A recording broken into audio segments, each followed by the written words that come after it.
السلام عليكم ورحمة الله وبركاته. الحمد لله رب العالمين والعاقبة للمتقين، والصلاة والسلام على أشرف الأنبياء والمرسلين نبينا محمد وعلى آله وصحبه أجمعين ومن تبعهم بإحسان إلى يوم الدين، أما بعد. فعن عبد الرحمن بن عوف رضي الله تعالى عنه قال: سجد النبي صلى الله عليه وسلم فأطال السجود ثم رفع رأسه وقال: إن جبريل أتاني فبشرني فسجدت لله الشكر. رواه أحمد وصححه الحاكم. بلوغ المرام من أدلة الأحکام کی حدیث نمبر 278 ابھی آپ کے سامنے پڑھی گئی ہے۔ حدیث کے راوی سیدنا عبد الرحمن ابن عوف رضی اللہ تعالیٰ عنہ مشہور صحابی ہیں۔ آئیے سب سے پہلے ان کی زندگی کے حالات کے بارے میں مختصر طور پر جان لیتے ہیں۔ عبد الرحمن ابن عوف رضی اللہ تعالیٰ عنہ مکہ میں پیدا ہوئے اور ابوبکر صدیق رضی اللہ تعالیٰ عنہ کی محنتوں اور کوششوں سے مشرب اسلام ہوئے، اسلام قبول کیا۔ جہری دعوت کی جب شروعات ہوئی تھی، اسی کے بعد عبد الرحمن ابن عوف رضی اللہ تعالیٰ عنہ نے اسلام قبول کیا۔ ان کی کنیت ابو محمد، قریش کے زہرہ قبیلے سے تعلق آپ کا ہے، سابقین اولین میں آپ کا شمار ہوتا ہے۔ حبشہ کی طرف اور مدینہ کی طرف ہجرت کی سعادت حاصل ہوئی ہے، بلکہ یوں کہیں کہ عبد الرحمن ابن عوف رضی اللہ تعالیٰ عنہ کو 3 مرتبہ ہجرت کی سعادت نصیب ہوئی ہے، 2 مرتبہ حبشہ کی طرف اور 1 مرتبہ مدینہ کی طرف۔ نبی علیہ الصلوۃ والسلام کے ساتھ بیشتر غزوات میں، لڑائیوں میں شریک رہے، کیونکہ بدر کی لڑائی اچانک ہوئی تھی تو بدر میں آپ نے شرکت نہیں کی، لیکن دیگر غزوات میں اللہ کے نبی صلی اللہ علیہ وسلم کے ساتھ شریک رہے۔ عبد الرحمن ابن عوف رضی اللہ تعالیٰ عنہ کو اللہ کے نبی صلی اللہ علیہ وسلم نے نام لے کر جنت کی بشارت دی ہے۔ عشرہ مبشرہ میں سے، یعنی وہ 10 صحابہ کرام جن کے بارے میں اللہ کے نبی علیہ الصلوۃ والسلام نے نام لے کر کے ایک ہی مجلس میں جنت کی بشارت دی ہے۔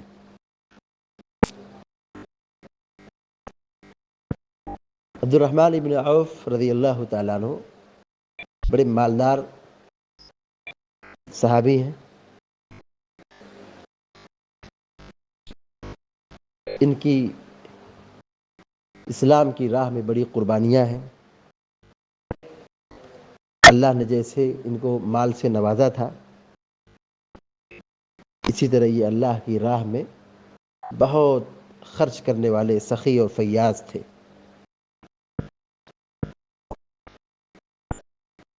نبی علیہ الصلوۃ والسلام کے زمانے میں جب مال کی ضرورت تھی جہاد کے لیے، تو انہوں نے 4000 پھر 40,000 دینار انہوں نے صدقہ کیا تھا۔ 500 گھوڑے اور 500 اونٹ اللہ کی راہ میں دیا تھا۔ عبد الرحمن ابن عوف رضی اللہ تعالیٰ عنہ تاجر آدمی تھے۔ جب مکہ سے مدینہ ہجرت کر کے آئے تھے بالکل صفر تھے، کچھ نہیں مال تھا، لیکن انہوں نے تجارت شروع کی، کاروبار شروع کیا۔ اللہ نے ان کو دنیا میں اتنا نوازا کہ جب وہ دنیا سے رخصت ہوئے تو ان کے پاس اتنا سونا تھا کہ کلہاڑی سے مار مار کر کے سونا ان کے ورثہ میں، ان کے وارثین میں تقسیم کیا جا رہا تھا۔ وفات کے وقت ان کے پاس 4 بیویاں تھیں، ہر بیوی کو 80,000 درہم ملا تھا۔ ہر بیوی کو 80,000 درہم وراثت میں ملا تھا۔ اور آپ جانتے ہیں کہ بیوی کو شوہر کے مال سے 8واں حصہ ملتا ہے۔ 8واں حصہ 4 بیویوں کو ملا ہے، تو یہ عالم ہے مال کا کہ ایک بیوی کو 80,000 درہم مل رہا ہے، اور 200 درہم میں زکوٰۃ واجب ہو جاتی ہے۔ 200 درہم میں زکوٰۃ واجب ہو جاتی ہے، اور ایک بیوی کو، ہر بیوی کو 80,000 درہم مال مل رہا ہے۔ بڑے مالدار اور بڑے سخی و فیاض صحابی تھے۔ عبد الرحمن ابن عوف رضی اللہ تعالیٰ عنہ کا مقام اور ان کی علمی حیثیت جاننا ہو تو اس واقعے سے اندازہ لگائیے کہ حضرت عمر بن خطاب رضی اللہ تعالیٰ عنہ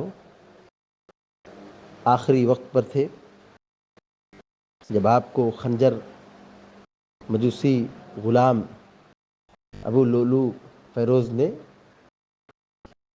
زخم پہنچا دیا تھا، آپ پر حملہ کر دیا تھا، تو آپ شدید بیمار ہو گئے۔ تو 6 صحابہ اکرام کے تعلق سے وصیت کی تھی کہ میرے بعد ان میں سے جس پر سب کا اتفاق ہو جائے کسی کو اپنا امیر اور خلیفہ منتخب کر لینا۔ تو ان 6 خوش نصیب صحابہ اکرام میں عبد الرحمن ابن عوف رضی اللہ تعالیٰ عنہ کا بھی نام تھا۔ عبد الرحمن ابن عوف رضی اللہ تعالیٰ عنہ نے امہات المومنین کے سلسلے میں یہ وصیت کی،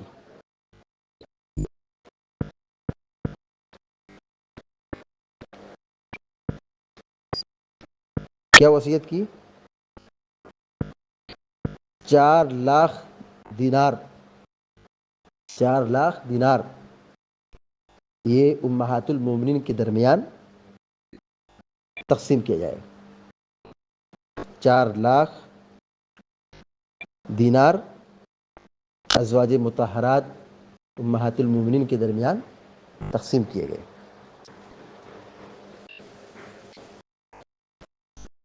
عبد الرحمن ابن عوف رضی اللہ تعالیٰ عنہ سے 65 حدیثیں مروی ہیں۔ عبد الرحمن ابن عوف رضی اللہ تعالیٰ عنہ مدینہ کے اندر سن 34 ہجری میں وفات پائے، اور مدینہ ہی میں بقی نامی قبرستان میں آپ کی تدفین عمل میں آئی۔ یہ رہا مختصر تعارف عبد الرحمن ابن عوف رضی اللہ تعالیٰ عنہ کی زندگی کے حوالے سے۔ اب آئیے حدیث کی طرف۔ وعن عبد الرحمن بن عوف رضی اللہ تعالی عنہ قال سجد النبی صلی اللہ علیہ وسلم فأطال السجود۔ عبد الرحمن بن عوف رضی اللہ تعالیٰ عنہ روایت بیان کرتے ہیں کہ سجد النبی صلی اللہ علیہ وسلم فأطال السجود، کہ اللہ کے نبی صلی اللہ علیہ وسلم نے سجدہ کیا اور پھر سجدے کو لمبا کیا۔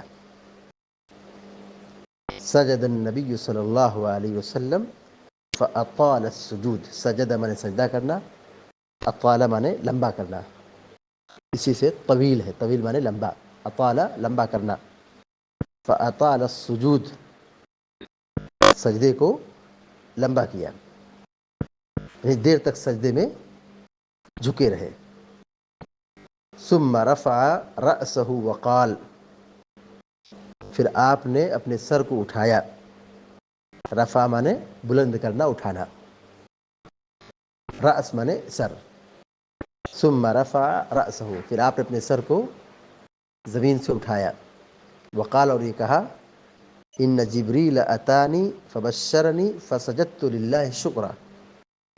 ان جبریل، ان مانے بے شک، جبریل یعنی جبریل علیہ السلام، اتانی میرے پاس آئے، اتی مانے ہوتا آنا، اتانی نی مانے میرے پاس، اتانی میرے پاس آئے، ان جبریل اتانی، بے شک جبریل علیہ السلام میرے پاس آئے.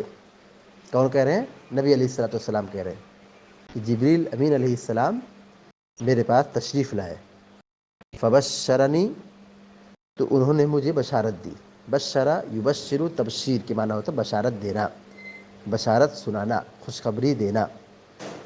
فبشرنی، تو انہوں نے مجھے خوشخبری سنائی.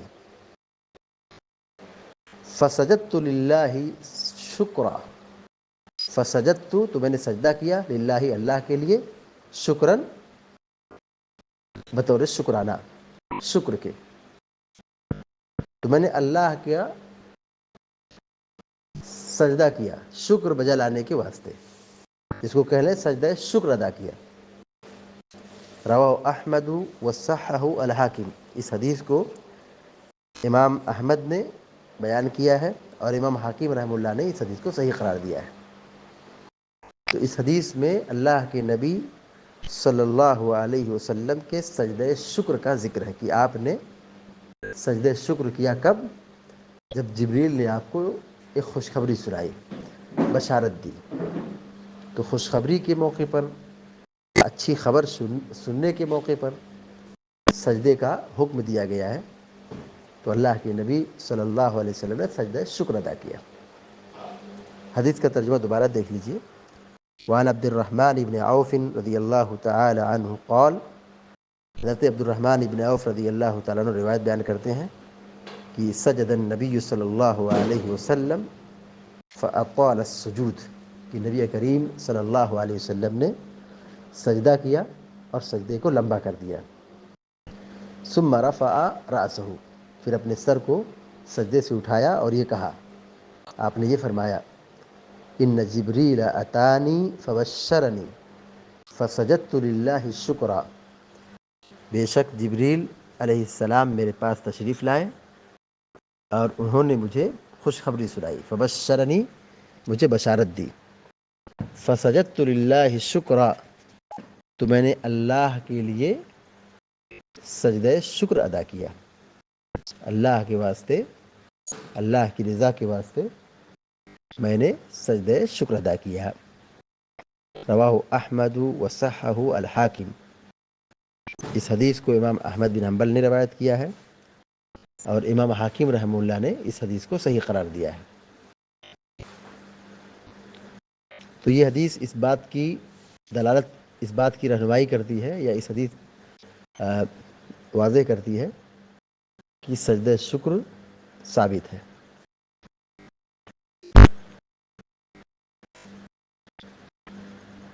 جب کوئی نئی نعمت حاصل ہو، آدمی کسی مصیبت سے بچ جائے، کہیں اس کو خوشخبری مل جائے، تو سجدہ شکر بجا لانا یہ سنت سے ثابت ہے. امام شافعی اور امام احمد بن حنبل رحمۃ اللہ علیہ اسی کے قائل ہیں. البتہ امام مالک اور امام ابو حنیفہ رحمۃ اللہ علیہ یہ کہتے ہیں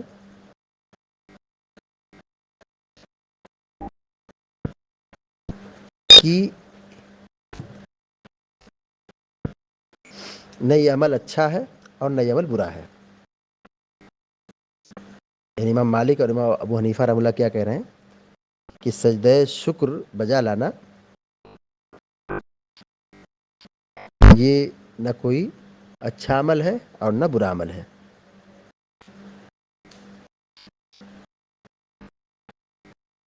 لیکن درست بات یہی ہے کہ سجدہ شکر اللہ کے نبی صلی اللہ علیہ وسلم سے ثابت ہے. آپ نے سجدہ شکر ادا کیا ہے، کئی حدیثیں اس باب میں موجود ہیں. تو سجدہ شکر نعمت کے ملنے پر کرنا چاہیے.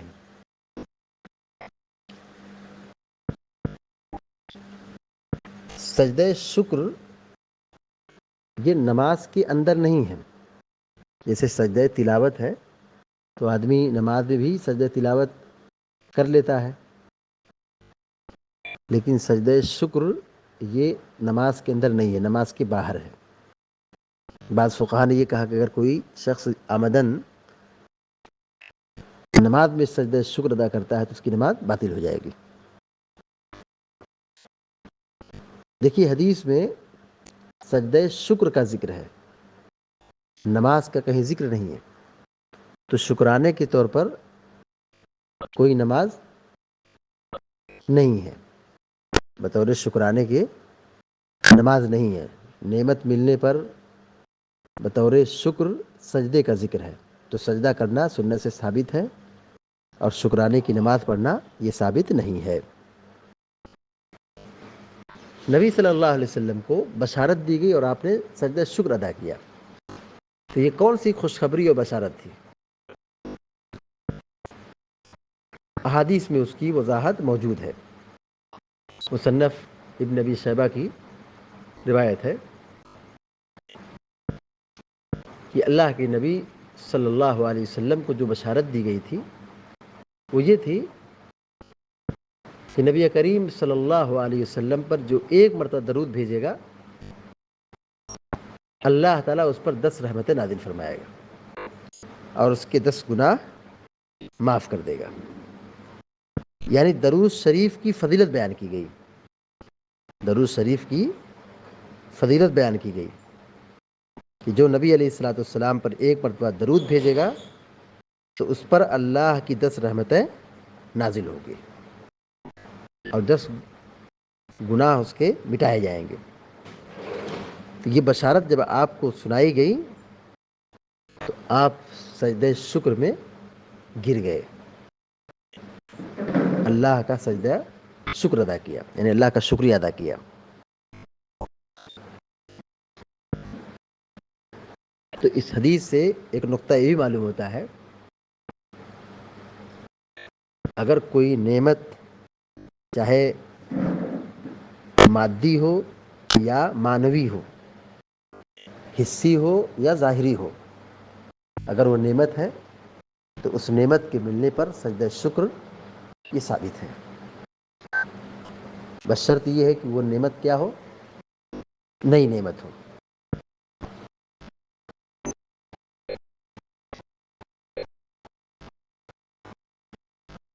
اس حدیث سے جو باتیں معلوم ہوئی، نمبر 1، سجدہ شکر کا ثبوت، کہ سجدہ شکر کرنا ثابت ہے.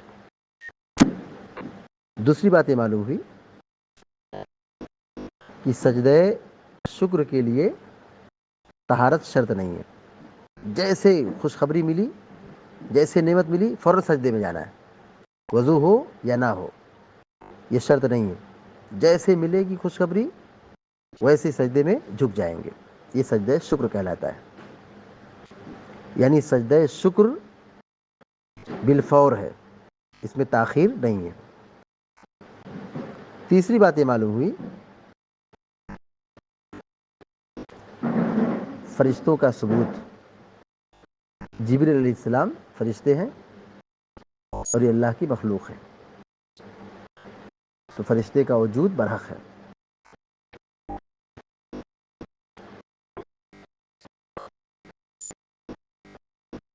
اور آخری اور چوتھی بات یہ معلوم ہوئی کہ بندے کو شکر گزار بننا چاہیے، ناشکری سے بچنا چاہیے. نعمت ملے تو ہم سب سے پہلے اللہ کا شکر بجا لائیں، اور شکر کی ایک شکل یہ بھی ہے کہ ہم اللہ کے واسطے سجدے میں جھک جائیں. دیکھیے، سجدے کی 4 شکل آپ کو بتائی گئی تھی.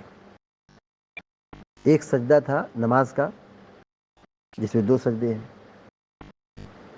اور دوسرا سجدہ ہے نماز میں کچھ کمی بیشی ہو جائے، غلطی ہو جائے، بھول ہو جائے، شک و شبہ پیدا ہو جائے، تو سجدہ سہو ہے جو سلام سے پہلے یا سلام کے بعد ہے، اس میں بھی 2 سجدے ہیں. تیسرا سجدہ ہے سجدہ تلاوت، اور چوتھا ہے سجدہ شکر. اس کے علاوہ کسی اور سجدے کا اسلام میں تصور نہیں ہے. بہت سارے لوگ سجدے کے لیے دعا کے لیے آتے ہیں، دعا کرتے کرتے سجدے میں جھک جاتے ہیں اور سجدے میں دعا کرتے ہیں. یہ طریقہ سنت کے خلاف ہے. دعا کے لیے مستقل کوئی الگ سے سجدہ نہیں ہے. نماز کے سجدے میں آپ دعا کریں، اس میں دعا قبول ہوتی ہے. دعا کے لیے کوئی مستقل الگ سے سجدہ نہیں ہے کہ آدمی آئے، دعا کرے اور دعا کرتے ہوئے سجدے میں جھک جائے اور سجدے میں دعا کرے، تو ایسے سجدے کا کوئی ثبوت نہیں ملتا ہے۔ 4 قسم کے سجدے ہیں جس کا تذکرہ ابھی آپ کے سامنے کیا گیا: نماز کا سجدہ، سجدہ سہو کا سجدہ، سجدہ تلاوت، سجدہ شکر، بقیہ اس کے علاوہ اور کوئی سجدہ نہیں ہے۔ اللہ تعالیٰ سے دعا ہے کہ اللہ تعالیٰ ہم سب کو آپ سب کے علم نافع اور عمل صالح کی توفیق عطا فرمائے، آمین یا رب العالمین۔ وصلی اللہ علی نبینا محمد وسلم تسلیما کثیرا، والسلام علیکم و رحمۃ اللہ وبرکاتہ۔